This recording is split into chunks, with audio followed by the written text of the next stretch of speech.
नमस्कार जय जगन्नाथ। बहुत दिन पर आपण मानक पई गोटे मिनी ब्लॉग नहीं आसी जाइछि।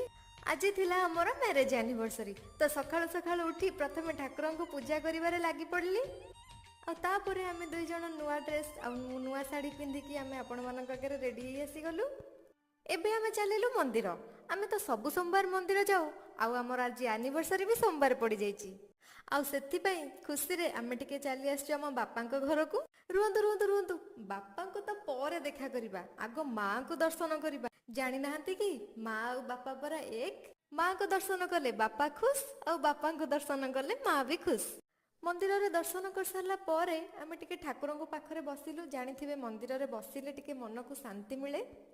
आउ गोटे कथा मु जानिनी मु कोनोसी भी मंदिर को जाए मते कोन पई झाड़ू करबा को मते भलो लागे, मते बहुत खुशी लागे।